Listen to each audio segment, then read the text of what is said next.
He's me. He's you. No, wait. He's literally me. He's literally you. You're literally me. We're literally us. Did you know that we released a Halloween album in 2009? Most people literally didn't know that. Okay, literally me memes aside, that's hard to say. As spooky season swings into full gear, I wanted to take a look back at Ryan Gosling's self-titled Halloween album, Dead Man's Bones, and immerse ourselves in its haunting atmosphere. Most people aren't actually aware this even exists. It kind of spawned in the earlier internet days, and is an album I come back to regularly. I don't want people to miss out on its chilling eeriness, its melodic spookiness, or the fact that they actually used a children's choir to add to the haunting timelessness that is this album. It feels like it could have been made in the 40s, in the 70s, or even 2009. So join me as we take a look back into Dead Man's Bones and find the official soundtrack to our spooky season.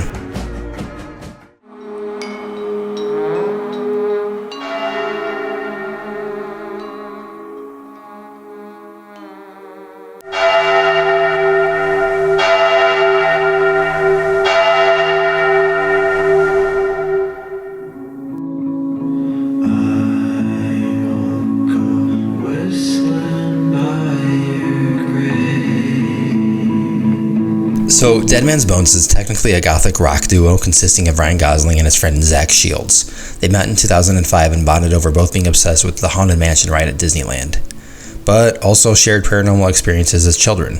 Gosling's family even moved out of his childhood home because they believed the house was haunted, and Shields went to therapy due to his obsessions with ghosts. For fans of Gosling, this isn't necessarily very shocking, as he has expressed interest in deathly things before. When I was a kid, I think I was 8. Yeah. I was walking to school, and I saw a guy get hit by a car on his motorcycle, and he flew off the bike, and his helmet flew off, and I had my backpack, and I walked up to him, and I was right above him, and he had this long blonde hair, and all this blood started pouring out from behind his head, and I looked down, and he looked up at me, and just saw this little kid. I don't think if he knew whether he was in heaven or hell, and I thought, my first thing I thought was, I gotta get a motorcycle. The cool thing about this record is that the duo played all the instruments themselves, whether they were familiar with them or not. Gosling played the bass guitar, regular guitar, piano, and keys, while Shields did percussion, drums, and guitar. Both performed vocals. They also set a rule where they would try not to record a final version of the song more than 3 times for the sake of preserving any musical imperfections. They truly wanted it to be a hauntingly beautiful mess of an album. And that takes me to the children's choir they used.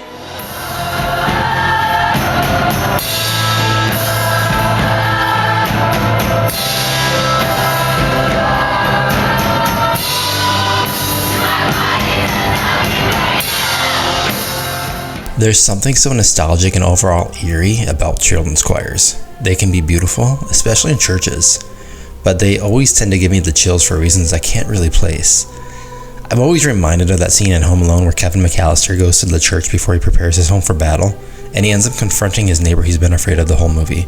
His neighbor's granddaughter is in the choir in that scene, and they really emphasize the holiness the children have with their voices. They're not necessarily judging you, but it's intimidating, at least to me. Maybe it's a sort of biblical intimidation. I'm not entirely sure. But something about it always just gives me slight goosebumps. Now, let's switch gears from a Christmas movie to a Halloween album. Now it's spooky. So, if the voices in Home Alone are already slightly intimidating to me, then imagine what this album does. If we're going from holiness to something more akin to tortured souls from children who never got to grow up, then yeah, it fits the vibe check. It's like in Hocus Pocus when all the kids are drawn to the witches from that spell of a song that Sarah Jessica Parker's character sings. All those children that don't get to grow up, they're the ones on this album. This album wouldn't be the same without them, and Gosling and Shields knew that, so they feature on just about every track. So let's actually finally talk about the music in the album, shall we? I'm not sure how to tackle this without explaining the songs to you, honestly, so let's just go with it. I see this album as kind of a play of sorts. There's an introductory monologue before the actual first song. There are moments where the song ends and you hear kids shuffling around, and there's clapping at the end. It feels like a community, a spooky community, if you will. Literally though, it just sounds like they're on a stage because they actually were, and there's more to that later. When I first listened to the album, I listened to it in full.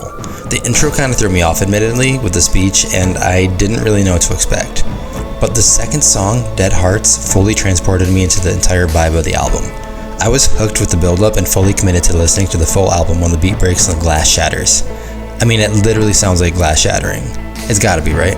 The whole song has a heartbeat, and it starts to race and race as the song builds up, and then there's glass shattering, and none of it fully lines up, but at the same time it works, and I love it. It's really just exhilarating.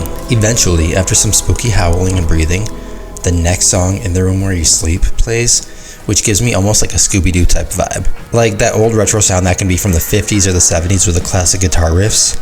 I can't really describe it much beyond that, but if you were to listen to it, you'd know exactly what I mean. Addams Family type vibes. Fun fact, this song was actually in the first Conjuring movie and is probably the biggest song on the album. Buried in Water has good instrumentals and is one of the first times on the album that the children's choir is used to a larger degree. But the song following it, called My Body's a Zombie for You, is my personal favorite. So I personally come back to this song the most. It's not the most eerie, but it genuinely is just a bop. I love the simplistic drums, the creepy old piano keys, and the swings and sways of the choir. Plus, honestly, Ryan Gosling's voice just goes up and down while singing and adds to the perfect imperfections of the music.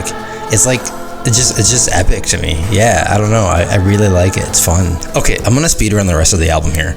Papa Power is probably the most normal sounding song on the album here, and one of my friend's personal favorites. Young and Tragic really emphasizes the choir to an extreme, and Paper Ships reminds me of a really cool spooky acapella from Sailors. Like Popeye type shit. Without Popeye. Like Elvis. I don't know. Like that Elvis Sailor movie. I don't know. I never watched it. I love Elvis though. Lose Your Soul is a hecking banger of a track as well, with a nice build-up and chorus, and is definitely top 5 in the album for me. Werewolf Heart is a little quieter with some monologue and a little bit of creepiness to it, but it's still fun. The title track, Dead Man's Bones, is more of a rock song, and it's kind of fun just to jam out to it, with bones being everywhere around you. And everything comes together with Flowers Grow Out of My Grave. That one is about disassociating with life and feeling numb or dead with most things, but eventually there's a love that overtakes his feelings. He can't stop feeling joy and passion for life when he's with this person the song is talking about. The song starts with a little speech of sorts, tying it back together to the intro of the album and the other monologues. But the second half is just cheery, and you can feel the fun energy the kids had while making this album with these two total weirdos. So here are some other facts about Dead Man's Bones. Gosling and Shields actually toured around fall and Halloween, performing shows with different children's choirs and local talents across the United States. There's a great video showing this that I'll link down below. It's a behind the scenes of one of the shows they put on, and it's honestly super interesting and very well made. They also released their music videos originally on MySpace, so if that takes you back, let me know in the comments. I was a little bit too young for MySpace at the time, but I still remember my older cousins on it all the time as a kid. Gosling's alias, Gosling's alias for performing is Baby Goose, which is just so stupid and fun. I love that. And lastly, there's also other songs that didn't make it onto the album, but there are also music videos for them. Check them out if you're interested. I don't know the names, sorry, I'm lazy. All in all, I just really wanted to share this album with more people. It definitely feels like a cult classic of an album, but it's genuinely a super fun time for anybody in a spooky mood. Lots of the songs could be played at Halloween parties, they could be put on in the background as you carve your pumpkins, or if you're just feeling like being a little dark and having fun, put this album on. I come back to it a lot. I literally actually have it on vinyl. It's probably a dupe or something, but I got it on Amazon. It kind of feels like a hidden gem to me, and I wanted to share it with you, the viewer. A lot of people know Ryan Gosling from all of his movies and the literally memes, but before he sang I'm Just Ken, he sang on Dead Man's Bones. Autumn is my favorite time of year, especially as it gets cold and in the morning you just layer up on your way out the door. And this album is just another part of my routine this season. The album is actually celebrating its 15-year anniversary this October, so here's to Dead Man's Bones.